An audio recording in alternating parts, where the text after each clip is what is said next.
Mes chers camarades, bien le bonjour. Ça fait très longtemps que je n'avais pas sorti un épisode mythologie, et pour cause, c'est énormément de boulot. Alors pour ce nouvel épisode dédié au mythe des anciens, nous allons faire un tour du côté de la Chine et de son histoire ultra riche.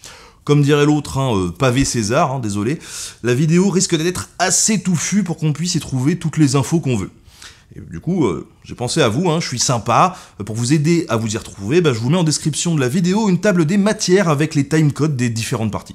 Comme ça, si vous cherchez un truc spécifique, pas besoin de vous retaper toute la vidéo la prochaine fois que vous voulez la regarder, voilà. Au moins vous gagnerez du temps. On va donc revenir ensemble sur les influences qui ont permis l'émergence de cette mythologie.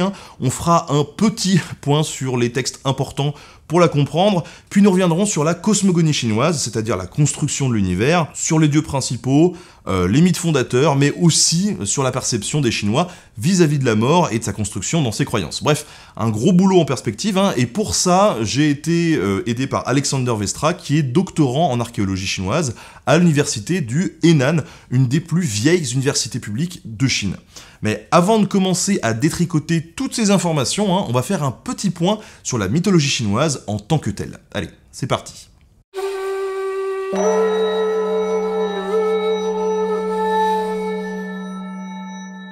La culture chinoise est millénaire et remonte jusqu'à 5000 ans. Ses croyances émanent d'un chamanisme antique, de culture des ancêtres, du taoïsme, de traités confucéens, d'influences bouddhistes, ainsi que d'une immensité de croyances locales qui varient selon les régions et selon les époques. Du coup, un résumé de la mythologie chinoise n'est pas simple à faire en quelques dizaines de minutes, c'est le moins qu'on puisse dire. On assume donc ici que malgré les apparences, ce résumé sera assez bref, vu la complexité du sujet. Par rapport à d'autres mythologies que nous avons abordées, les textes transmis qui nous permettent d'avoir une vision globale de la mythologie chinoise n'adoptent pas souvent une structure narrative comme on peut en trouver chez le poète Hésiode pour la mythologie grecque, chez Snorri Sturluson pour les recueils nordiques, ou dans les traditions judéo-chrétiennes. La mythologie chinoise, elle nous parvient plus souvent sous la forme d'annales ou de commentaires ne dépassant pas les quelques lignes. Les textes sont des descriptions épisodiques de personnages mythiques qui, au fur et à mesure du temps et avec l'élargissement du territoire, s'accumulent dans des recueils. En plus de ça, la mythologie chinoise est grandement influencée par le bouddhisme depuis le VIe siècle ainsi que par le taoïsme. Les mythes ont évolué au cours du temps. Les divers personnages de la mythologie, les croyances locales, les traditions, les philosophies et les symbolismes existent donc logiquement en plusieurs versions. Les Chinois prêtent moins d'attention aux questions sur la création et la fin du monde que dans d'autres mythologies. Ils s'intéressent plutôt à la notion d'une nature dans laquelle évoluent les humains et les dieux et à laquelle ils doivent obéissance. En un sens, pour les Chinois, rien n'existe en dehors de la nature, du surnaturel et de la métaphysique, qui n'est pas un concept aussi fortement évoqué que dans la métaphysique grecque ou judéo-chrétienne. Mais ça ne veut pas dire pour autant qu'il n'y a pas de dieu, de mythe de la création du monde, etc. On va le voir.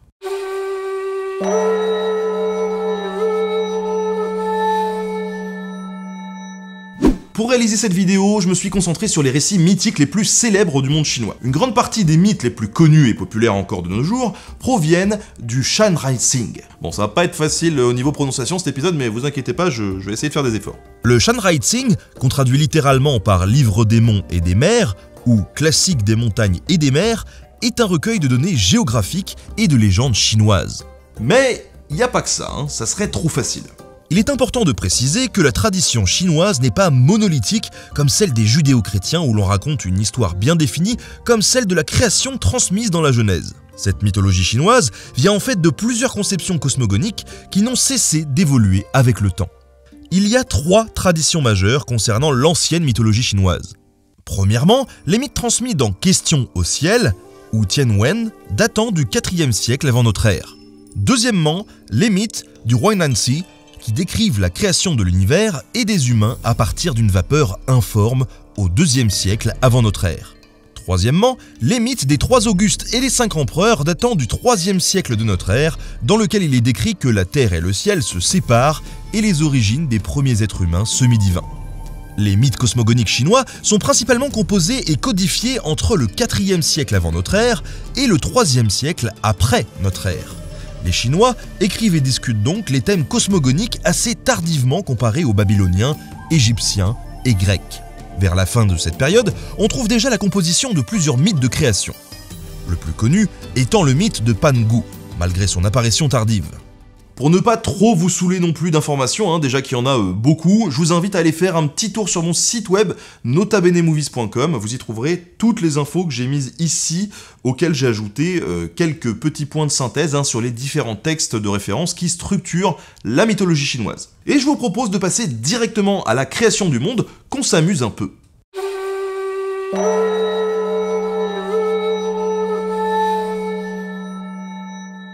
Les mythes chinois étiologiques, qui expliquent l'origine de l'univers, décrivent comment le monde fut ordonné à partir du chaos. Par le passé, les Occidentaux pensaient que les Chinois étaient un cas à part et qu'il n'y avait pas de mythe de création de la Chine. Il s'avère en fait que les mythes cosmogoniques chinois suivent la même formule que les mythes de création que l'on peut trouver dans beaucoup d'autres endroits du monde. C'est-à-dire que les Chinois ne décrivent pas une création ex nihilo, qui surgit du néant, mais un cosmos qui s'est créé à partir d'une matière déjà existante. Ce chaos primordial, à l'origine de tout, au début du temps et de l'espace, sans forme, s'appelle le Tao. Et ce qui est assez étonnant dans cette cosmogonie, c'est qu'on n'y parle pas d'un créateur personnifié, d'une volonté divine ou d'une intelligence qui aurait chapeauté cette création du monde. Simplement d'un élément unique, une sorte d'élément primordial qui aurait existé avant ce que l'on va appeler le début, une vapeur primaire qui incarne l'énergie cosmique qui elle-même gouverne le temps, la matière et l'espace. Et cette énergie va ensuite créer les éléments qui s'opposent dans l'univers, comme le masculin et le féminin, le yin et le yang, le dur et le mou, etc. Tout ça se crée pendant un long processus durant lequel le chi pénètre toutes les choses. Le chi, c'est une sorte d'énergie qui relie tous les êtres vivants et tout ce qui compose l'univers.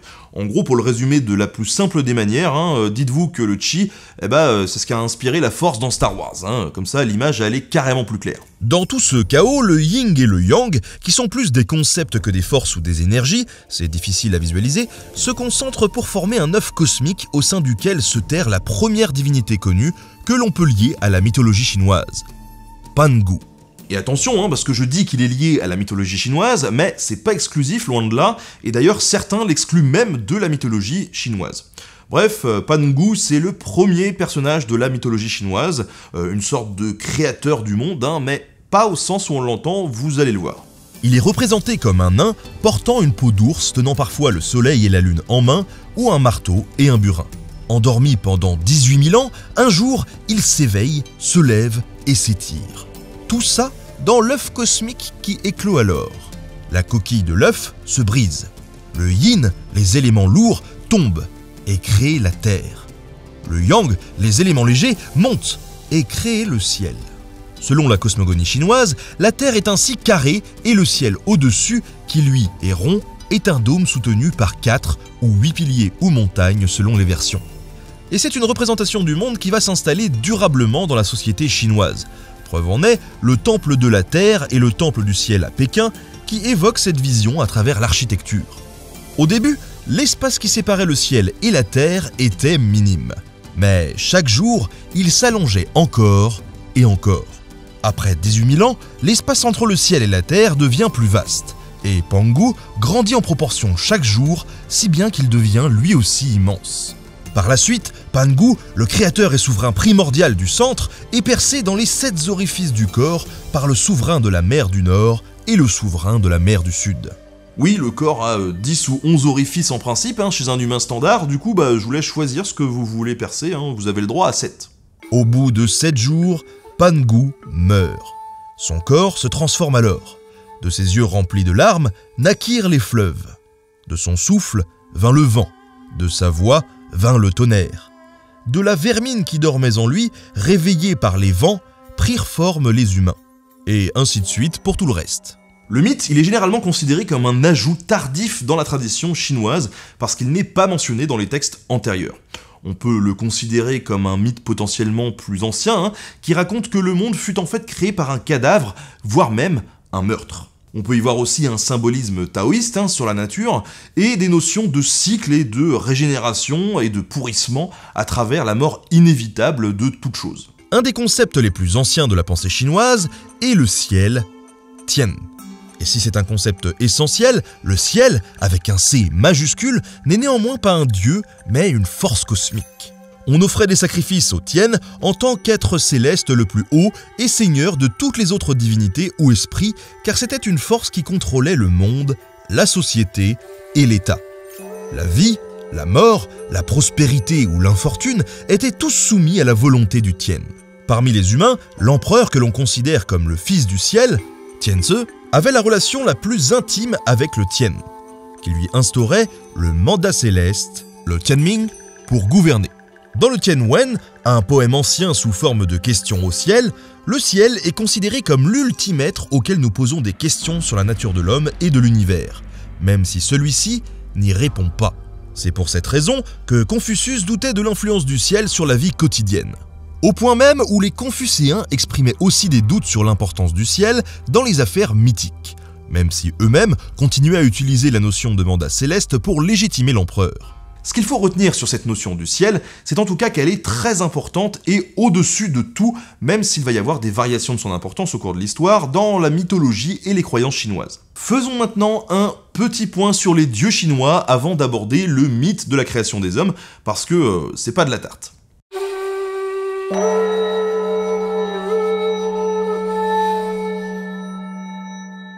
Le panthéon chinois est confus et immense, c'est le moins qu'on puisse dire. Le nombre incalculable de divinités et leurs variations locales rend difficile le simple fait de décider lesquels sont les principaux.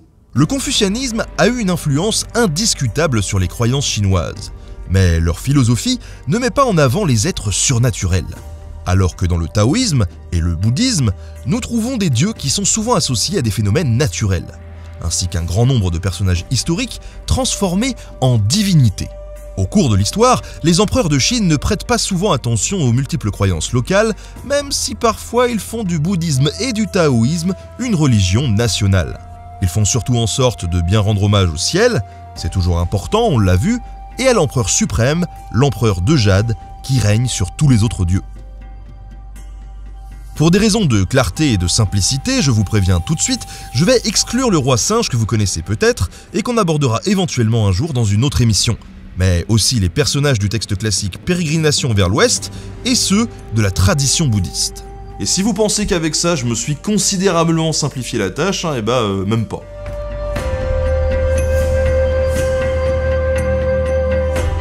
Durant la dynastie des Zhou, Shangdi, un dieu tribal des peuples Shang et Zhou, est associé au ciel.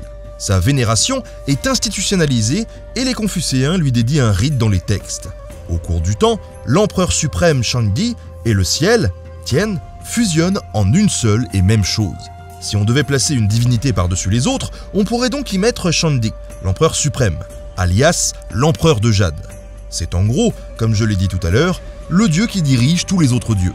Mais il est tellement haut dans la hiérarchie céleste qu'en fait les humains n'ont pas vraiment de rapport avec lui. Le type gère ses fonctionnaires, les autres dieux, qui interagissent avec eux, mais c'est tout. Si bien qu'on ne trouve pas tellement de représentation de l'empereur céleste chez les humains, qui s'en foutent un peu puisqu'il est totalement inatteignable et qu'il ne s'occupe pas d'eux, mais des autres dieux et de l'univers. Si on devait lui donner un titre que j'aime bien, ça serait celui du chef de la bureaucratie céleste.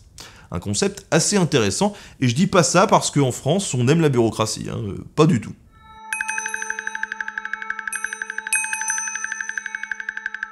Un des dieux les plus anciens est sans aucun doute Gong-Gong, un dieu lié à l'eau, souvent représenté avec le corps d'un serpent et la tête en cuivre d'un humain.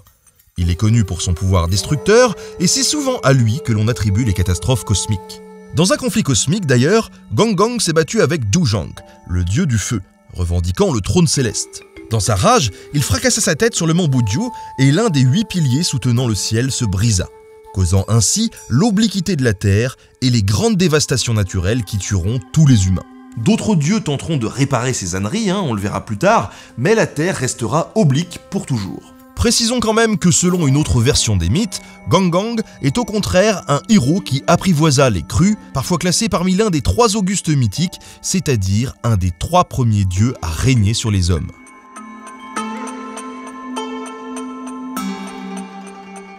Hao Yi est l'archer légendaire chinois, aussi connu sous le nom de Shen Yi, ou simplement Yi, le seigneur archer ou le dieu de l'archerie. Sa femme est Chang'e, la déesse luminaire. Dans la mythologie chinoise, il y avait 10 soleils pour les 10 jours de la semaine, selon le calendrier chinois.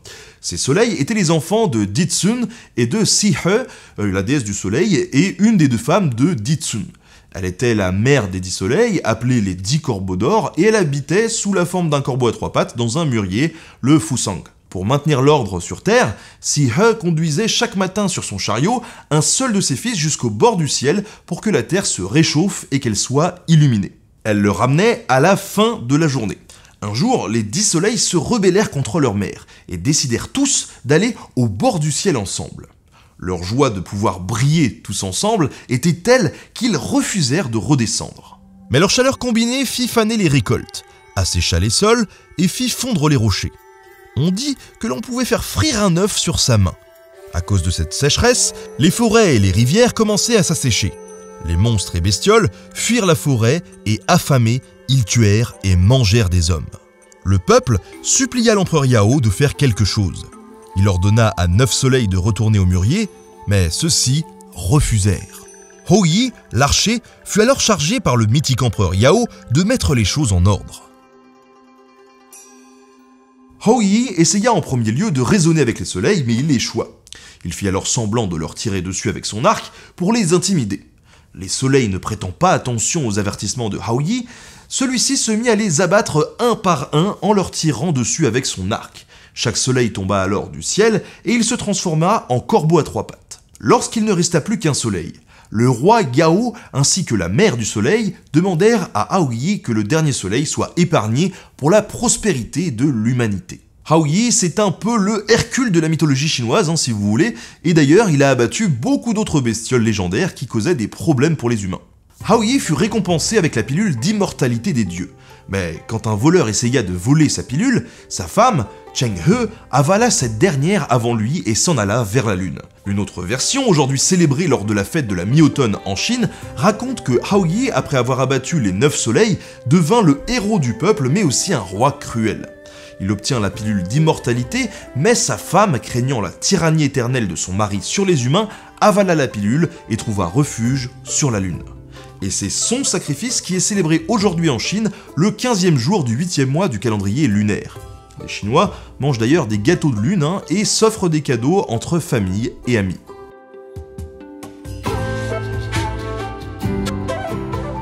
Probablement issu d'un culte de la mère déesse du peuple de la dynastie Shang, Shi Wangmu est adoptée par les taoïstes comme la déesse féminine de l'immortalité. Elle réside en haut du mont Kunlun, d'où elle veille sur le céleste verger de pêcher. Ces pêches mûrissent tous les 6000 ans et donneraient l'immortalité à quiconque en mangerait. Entre les pêches et les pilules, ils font quand même une petite fixette sur l'immortalité, on dirait.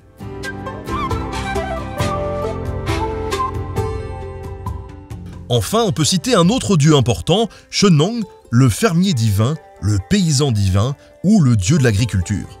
Shennong est un dieu de la mythologie chinoise vénéré comme un souverain sage, comme l'un des 3 souverains. Il enseigna l'agriculture et l'herboristerie aux hommes et on lui attribue entre autres l'invention de la houe, de la charrue, de la hache, des puits et de l'irrigation pour l'agriculture. On l'aime bien la ferme quoi.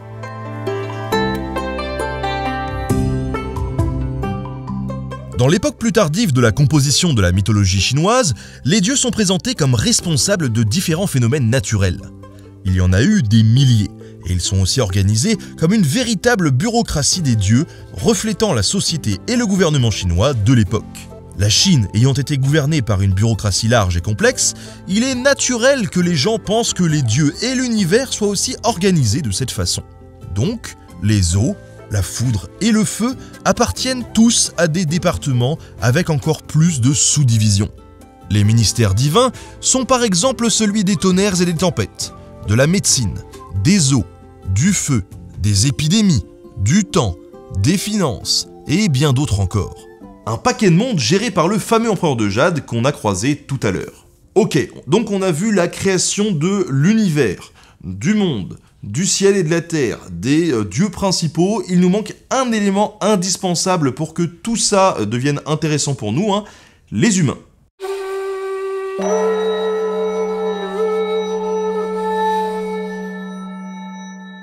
On a évoqué le fait que les entrailles de Pangu auraient pu être à l'origine des hommes. Malheureusement pour eux, ils ne vont pas faire long feu.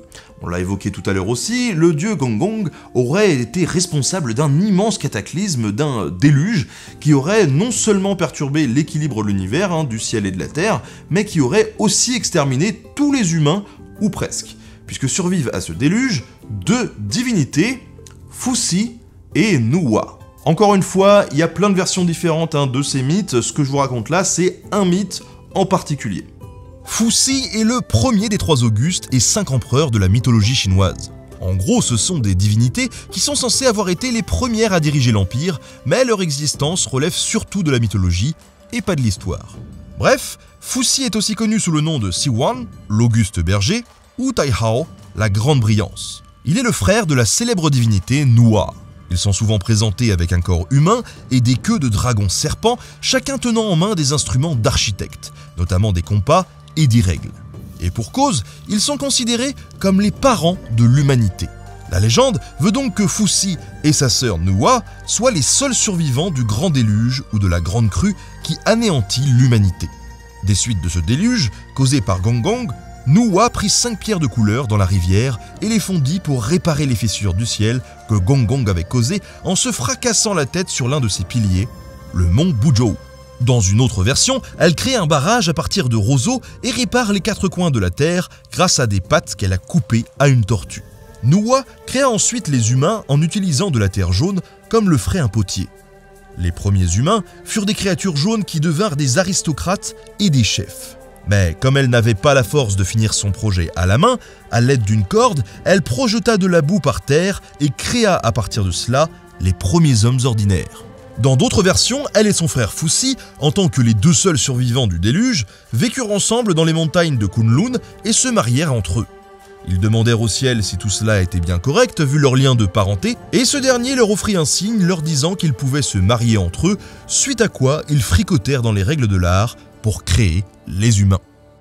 Ce qui ne les empêchera pas d'éprouver une certaine honte à cette union. Cersei, Jaime, si vous nous regardez, vous n'êtes pas seuls.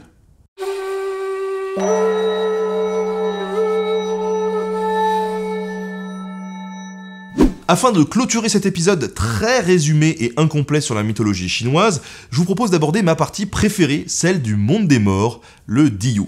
Et accrochez-vous parce qu'il y a quelques détails bien hardcore. Tout d'abord, il faut bien comprendre que comme le reste de la mythologie chinoise, le concept des enfers, il n'est pas uniforme à travers les âges. Il va vraiment pas mal changer depuis l'âge de bronze en passant par la période classique et les influences bouddhistes ou taoïstes. Du coup, on a quelques variations en fonction des versions que l'on choisit. Mais dans tous les cas, vous allez le voir, il ne s'agit pas des enfers que les chrétiens pourraient imaginer. Les enfers, le Diyu, sont un miroir du monde des vivants. Il y a une capitale, Youdu, avec des murs, des palais de résidence, des palais de justice et diverses maisons pour les fantômes des morts. C'est l'endroit où toutes les âmes vont afin d'être jugées, puisque les âmes des morts sont tenues pour responsables des actions accomplies de leurs vivants avant qu'ils ne soient réincarnés sur Terre. Des registres officiels permettent aux juges de décider les punitions des défunts. Les vivants prennent soin de l'âme des morts en brûlant de l'argent en papier aux funérailles, et ensuite à plusieurs reprises lors de dates bien précises pendant l'année. Cet argent fait en sorte que l'âme du mort puisse avoir un au-delà plus agréable dans la capitale des morts. Dit comme ça a l'air plutôt chouette, mais c'est pas vraiment le cas. La capitale des enfers est perçue comme une cité normale mais envahie par les ténèbres. C'est là que se situe le gouvernement des enfers, dirigé depuis son palais par le roi Yenluo, qu'on appelle aussi Yenwang. Il a une apparence terrifiante, aux yeux globuleux, la peau rouge et une longue barbe noire. Il porte des robes traditionnelles chinoises et un chapeau de juge portant l'inscription « Roi ».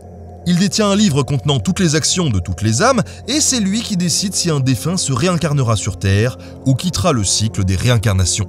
Pour l'aider dans sa tâche, Yenluo a une dizaine de fonctionnaires à son service, répartis sur les 10 niveaux labyrinthiques que constitue la ville. Ces niveaux, ces cours de justice, sont chacune gouvernés par un juge qui attribue les différentes punitions et différentes façons d'expier ses péchés aux âmes des défunts. Des jugements qui sont ensuite appliqués par de nombreux démons dédiés à la tâche. Les enfers sont en fait un lieu de torture, de souffrance et de cruauté, dirigé par une bureaucratie intraitable. Et rien que le nom des enfers est significatif là-dessus, car Diyu signifie la prison sur terre, mais se traduit également par Terre Sombre. Les âmes n'ont aucun moyen de s'échapper des enfers. Tout le monde doit y aller. Concrètement, après la mort, les âmes vertueuses sont envoyées vivre au ciel pendant un certain temps avant de retourner sur Terre en tant qu'humains et de quitter le cycle de réincarnation. Les âmes coupables sont-elles interrogées par Yin Wang et on leur demande si elles ont considéré les conséquences spirituelles de leurs actions.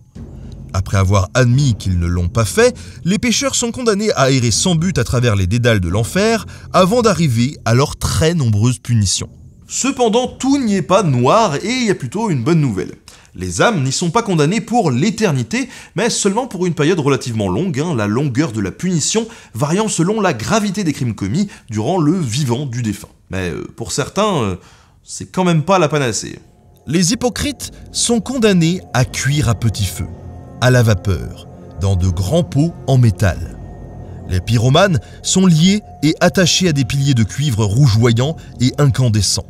Les assassins qui ont poignardé quelqu'un à mort sont condamnés à gravir éternellement des montagnes de couteaux tranchants comme des rasoirs. Le niveau le plus cruel et le plus bas des enfers est réservé à ceux qui ont commis les crimes les plus odieux, appelés les 5 infractions graves. Elles incluent le matricide, le parricide, le meurtre d'un être illuminé, le sang versé d'un Bouddha ou la création d'un schisme au sein de la communauté bouddhiste. Ces pécheurs sont traités personnellement par Yin Wang et sont condamnés à devenir des animaux ou des insectes inférieurs dans leur nouvelle vie. Ce qui est assez étonnant dans tout ça, c'est que le roi des enfers, Yin Wang lui-même, n'est pas à l'abri des punitions de l'enfer. C'est une âme vouée à vivre à Diyu comme tout le monde, et quand il ne porte pas de jugement, Yin Wang est attaché à une surface métallique brûlante, tandis qu'un flux de métal fondu est versé dans sa gorge 3 fois par jour, ceci étant la raison pour laquelle sa peau est si rouge. Malgré le fait qu'il soit terrifiant, Yin Wang n'est pas une divinité maléfique. En fait, dans certaines versions du mythe de Yin Wang, il est rétrogradé au statut de 5e roi de l'enfer parce qu'il était trop indulgent. Dans certaines interprétations, Yin Wang est considéré comme un titre, pas comme une personne singulière. Une fois qu'un roi de l'enfer purge sa peine en enfer, il est capable de se réincarner à nouveau sur Terre ou de quitter le cycle de réincarnation définitivement. Dans certains textes, les mortels sont même récompensés par le poste de roi des enfers après avoir commis des actes honorables. Mais personnellement, je suis pas bien sûr d'avoir envie de commettre des actes honorables si c'est pour me faire verser du métal en fusion dans la gorge 3 fois par jour. Et voilà les amis, c'est la fin de ce petit challenge de vulgarisation, comme tous les épisodes qui reviennent sur la mythologie et que j'ai pu faire sur la chaîne. C'est pas pour rien qu'il y en a pas beaucoup. Voilà. Je vous mets d'ailleurs en description la playlist mythologie, où vous pourrez retrouver les épisodes dédiés à la mythologie nordique, grecque, égyptienne, aztèque, ainsi que de nombreux mythes et légendes de ces différentes cultures. J'aimerais remercier de nouveau Alexander Vestra avec qui j'ai préparé cet épisode. C'est toujours bon d'avoir quelqu'un qui est précis à ses côtés quand on aborde ce genre de sujet. Merci également à Talvi qui m'a aidé pour la prononciation de tous ces mots en chinois. J'espère vraiment que j'ai assuré un petit peu et je suis désolé si c'était pas parfait non plus. Mais voilà, c'est vrai que c'est un petit challenge aussi, vous le savez. Moi, ma spécialité c'est d'écorcher les langues. Alors pour le coup, là, même en me faisant aider, bon, il se peut que j'ai fait quelques erreurs. En tout cas, merci Talvi, vous pouvez retrouver son compte Twitter et surtout son compte DeviantArt en description. Vraiment, il y a des super jolis dessins. N'hésitez pas à vous abonner, à nous soutenir sur Tipeee ou Utip, à nous suivre sur les réseaux, tout ça est en description. Je vous souhaite à tous une très belle journée et un très bon nouvel an chinois. À la prochaine.